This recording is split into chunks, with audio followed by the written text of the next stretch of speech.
course, nothing can actually be easy. You'd think swapping a tank back to the stock one would be fairly straightforward, but apparently not, because at some point the fastener that's supposed to hold that down got busted off in there. So that ought to be fun. I guess we'll test out my easy out taps.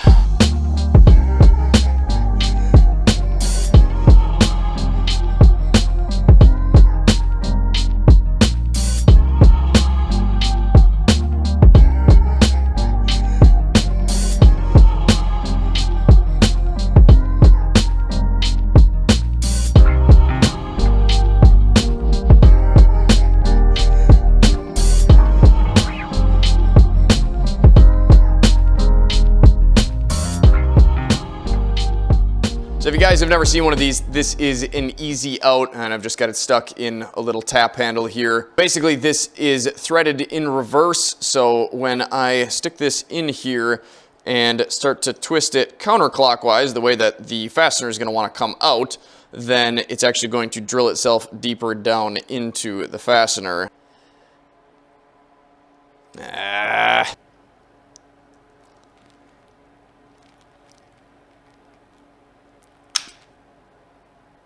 Excellent. Just what I wanted.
A huge thanks to my sponsor Rocky Mountain ATV. We've got just a giant box of parts there. I've also got a whole other box, two more boxes actually, of parts inside of the house and some more stuff even on the way. All stuff that's going to be going into this build. However, I've got a plan. I know exactly when I'm going to be installing what part, and I've got to be patient. I've got to wait, because I told you guys that before I just went ahead and modded this bike like I did with a lot of the other ones that I've had. I want to ride it a bit and at least get a bit of an idea of how the bike feels, rides, acts in stock form. So I'm going to be patient, but there is one thing that I definitely want to install before I ever take this bike out on the road again, and that is a sprocket that completely contacts the entire surface area of the spline. And if you don't have that, essentially what can happen is you start to beat up those teeth on the spline, and if you have to replace that spline, well, I think that means taking the entire engine apart. So hopefully everything in here still looks okay. I did pull a few wheelies on the way home, so I guess we'll see. Hopefully the damage has not already been done. We will also be testing out the 14 tooth as well as the 16 tooth in future videos. The 14 tooth will bring the power a little bit down lower. The 16 tooth would be a bit better for highway cruising. But like I said, we just want to get an idea of what stock feels like for now, so we'll be sticking this one on. They also sent me two of these Sprocket retaining clips here. Essentially, this will just replace the big nut that holds these guys on. Should just make things a little bit quicker when I'm doing the change out of the three. I also asked them to send me this Tusk thread repair kit. Essentially, this will just tap out the tank bolt hole a little bit larger. Then this is just a threaded insert that threads into the threads you make,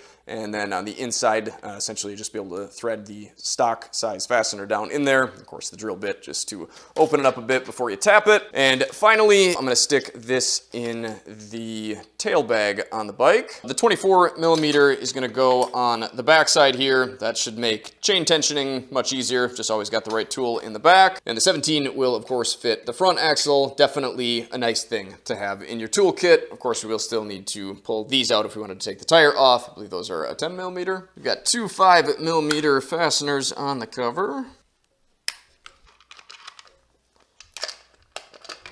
So there's our stock sprocket along with the retainer clip that is bolted on. Looks like two 10 millimeters, and that's of course going to want to spin. Now if you've got a friend available, you can of course have them hold your brake lever down for you, or you can just use a C-clamp. Of course, don't want to put any more force on that than you'd be able to with your foot or your hands, but I think that should be enough to keep the rear tire in place. Now, of course, you could just stick it in gear, but I would much rather use the thing that is meant to stop the rear tire than the all-important gears and teeth and everything else inside of the engine. So I would say this is the way to do it. Just got to give that a twist, and then the teeth will line up. It'll come off. You know what? I should have done this before I put it up on the lift. Oh, yeah, it'd definitely be helpful to step on that, but I guess that works. And it was not holding this side. It seems like just turning that side is enough. Once it's broke loose, this side will spin, but you can definitely get it loose enough to make your adjustment. And we'll sort of be adjusting this in reverse.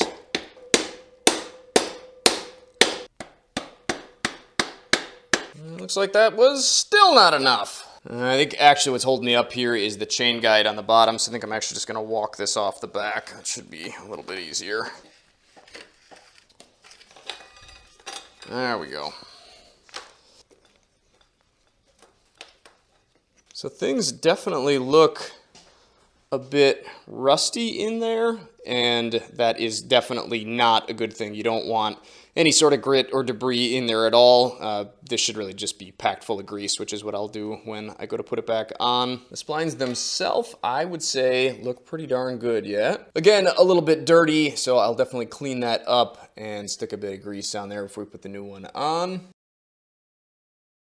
So now let's see how this stock one compares to the primary drive version. And if you guys are familiar with these bikes, you know that there is another brand out there that starts with an F, and honestly I cannot remember the name of it, but essentially, as far as I'm aware anyway, the primary drive sprocket here in my left hand is going to be essentially the same thing, but just about half the cost. It would be great if we could focus on it. There we are. So essentially, the sprocket in the center here is thicker than the portion that the chain runs on, and I would assume is about as thick as you can get it. And the splines here obviously run all the way from one side to the other, meaning the entire thickness of the thickest part of this is going to contact the shaft, meaning that you have less pounds per square inch on each little individual spline. Whereas the stock sprocket here is a little bit misleading because you've got this little rubber, whatever the heck it is, ring around the outside of it, and then these two semicircle ones on the one side. So even though they look about the same thickness because of the rubber, you're actually only contacting the very center there, and I think you can kind of see pretty clearly there that the splines are obviously much, much thinner. The spline portion is much thinner on the stock one compared to the primary drive. So I'm gonna feel pretty darn good. Actually, I'm gonna feel really darn good about having this compared to this piece of garbage. Usually have one of these around, but I actually had to grab my actual toothbrush that I used last night, so there's some dedication. So here I've just got some Bel-Ray waterproof grease. I can put a link for this down in the description. It's always good to have this stuff on hand. Really is a good habit to get in, to just stick this on any sort of spline or anything that might see a lot of rust, like an axle bolt or anything like that. You can just load it up and forget about it the next time you want to take it apart. It's not going to be all rusted together. Of course, don't want so much in here that it's going to spill out and make a mess of the seal, attracting dirt and stuff, but we do want it pretty well coated in there. I'm just going to wipe those sides off so we don't attract any dirt on there. Put just a touch on this. So I'm gonna go ahead and assume that the 15 and the PD are supposed to be on the outside. Go ahead and correct me if that's wrong, but that would be my assumption.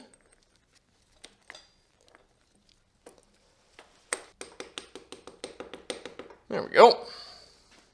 And thankfully we don't need to mess around with these anymore, which could easily rattle loose if you don't replace the Loctite on them. Instead, we've just got to slip this right over the slot on the shaft.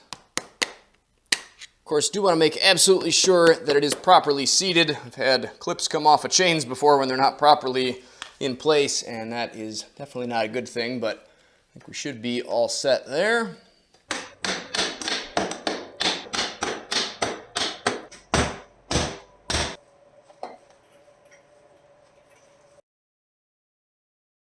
So I've got the bike all stripped back down now because even though I'm pretty sure I could have gotten probably quite a few rides in without the tank properly secured, I've got the tools to do it, and I wouldn't necessarily say that I've got the know-how. I have used thread repair kits in the past.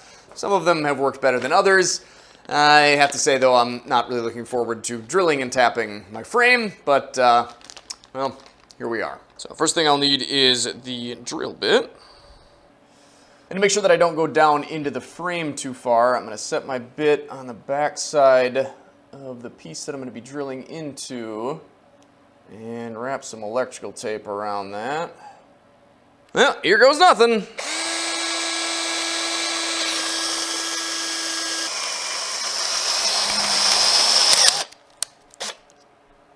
Are you kidding me? I don't know if I caught a burr there or what the deal was, but that just came right apart. Now let's hope the DeWalt bits hold up a little bit better than the Tusk one did. That's a little disappointing.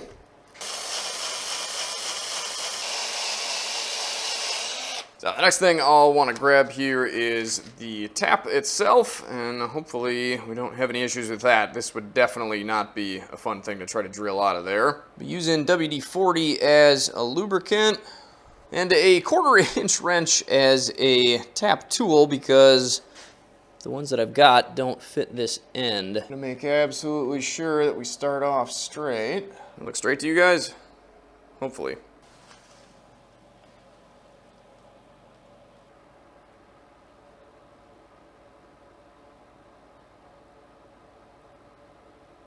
And once it gets tight, back it off. This is definitely not a when the going gets tough, the tough get going type thing. This is when the going gets tough, you back off and clear the threads out. I don't know much about tapping threads, but I know that.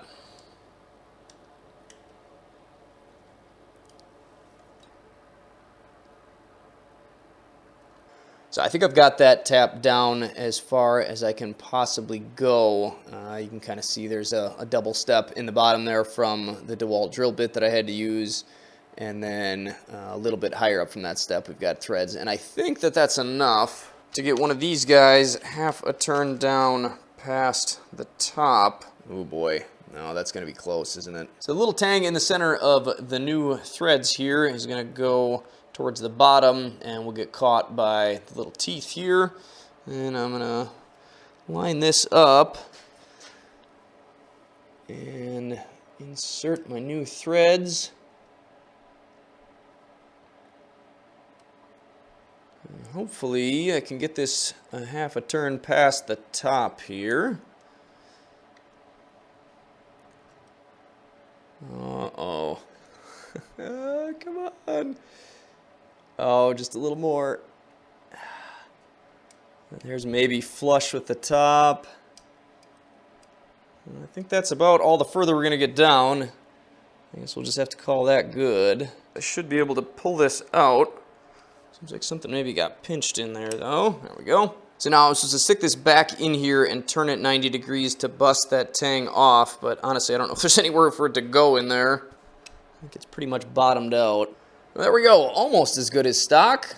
Pretty hard to tell the difference, honestly, and we should be able to just purchase a stock fastener and thread it right in there. Which is, of course, the nice thing about using a thread repair kit rather than just a tap and die kit, because sure, I could have just left the threads that I had tapped in there and put a larger fastener in, but then somewhere down the road, if somebody else is going to try to stick a stock fastener in there, they're not going to know why and have to find a bigger size, and maybe that wouldn't be a big deal, but I like to keep things as close to stock as possible.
Well, I figured since I had the tank off already and I am past the 600-mile valve check interval, I might as well pull the caps off and do a quick check. So let's do that. The two on the back here are going to be the intake, since that's where the motor takes its air and fuel mixture in. And the front side here, where the exhaust comes out, is, you guessed it, the exhaust. Those will look more or less the same. However, there is a different valve clearance for the front and the back, or the intake and the exhaust. And of course, there's a lot of moving parts on the inside of here, and you have to make sure those are all in the right spot so you can check these at the proper point, which is why I pulled these two little caps off of here. So I'm gonna stick a wrench right on the big bolt head inside of there. That is actually going to be turning the engine over, and then when I'm doing that, I will be looking in here, and I'll show you that when we get to that step, for a little marker that's going to line up with the hash marks on sort of the top and bottom, the vertical axis, if you split it right down the center.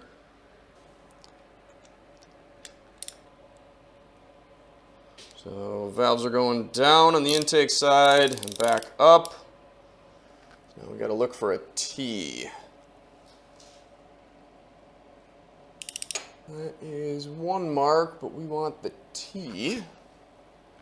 Second one. F for fire, and T for top dead center. And if I did that right, these should all be loose. Yep, definitely some free play, so I'm thinking unless these are too loose, they're probably going to be okay and not need any adjustment. So this is the intake boot right here, so that means both of these are my intake valves, and please correct me if I'm wrong, but I believe these should be at 0.4 of an inch. The owner's manual apparently just assumes you're going to take the bike in for absolutely everything, so that definitely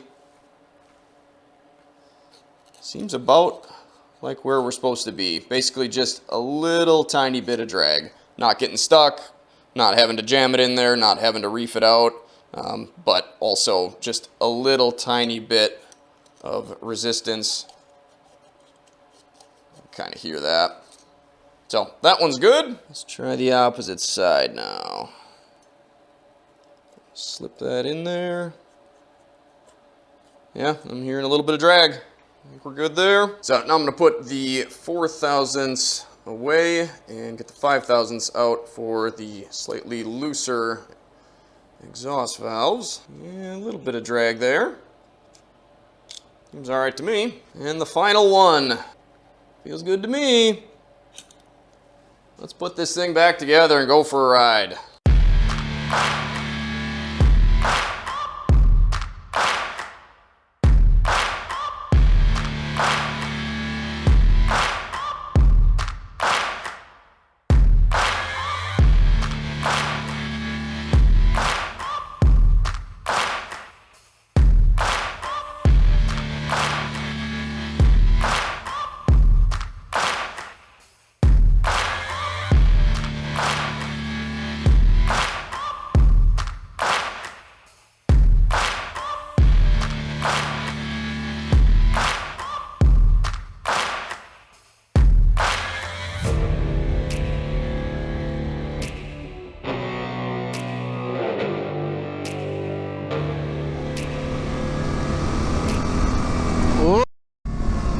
Wow, 74 miles. Oh no. Well, that's much worse than I thought it was going to be. Oh, there's a skunk.